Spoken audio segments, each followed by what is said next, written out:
Hello everyone, Deb Floros, guest designer for Rings and Things. I'm making an all gender friendly necklace that has some really fun sort of tribal effects. I've got some fire agates that are 8mm. They're green, they've got white striping, which looks different on each bead. Then I've got a really cool 58 by 50mm pewter connector and a really cool Koru style spiral disc. It's bone and it's so incredibly beautiful. I've also got some seed beads that look really great with these fire agates. They're in a gold lined aqua. They're Toho. And I've just strung on a pattern of seed beads and beads, very, very simple, and making sure that I count them on one side because we're actually going to be creating two separate strands. I'm using some bead stoppers to hold that together while I create my second strand. And I really love the sparkle of these seed beads along with these really cool rustic looking gemstone beads. They're just so cool. So I've got my two strands. Now I'm going to connect them to my pendant piece. And I'm going to use a crimp and a wire guardian.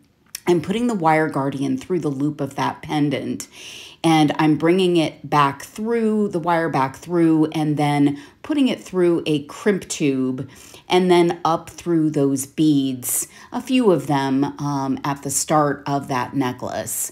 And then I'm going to crimp and push my wire guardian together and secure those little ends of the wire guardian as well. So with those two things, the crimping and the securing of the wire guardian, this pendant is going to stay put. I'm going to cut off my excess wire. Then I'm going to go over to the other side and add my second strand. I'm going to do the same thing, add that crimp tube, the wire guardian, crimp it up and tighten up that wire guardian so that it's holding onto my pendant piece nicely. And I can go up through the seed beads with this beading wire, 19 strand beading wire. It actually goes nicely through size 11 seed beads. So I've got my pendant piece, but we're not quite done yet. I'm going to add my toggle before I finish off the pendant. And I'm going to use wire guardians and crimp tubes here as well. And this clasp is a pewter plated toggle clasp. It's really cool, nice universal toggle for lots of projects.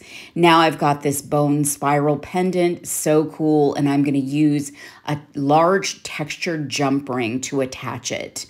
And I love how that adds just another layer of interest, texture, and it's going to allow that pendant to really freely move on that big U-shaped pendant. I love how this came out. Great for all genders. Anybody who wants to wear this piece, it's so incredibly fabulous. I loved making it. You can find everything to make this fun piece at ringsandthings.com. Thank you so much for watching.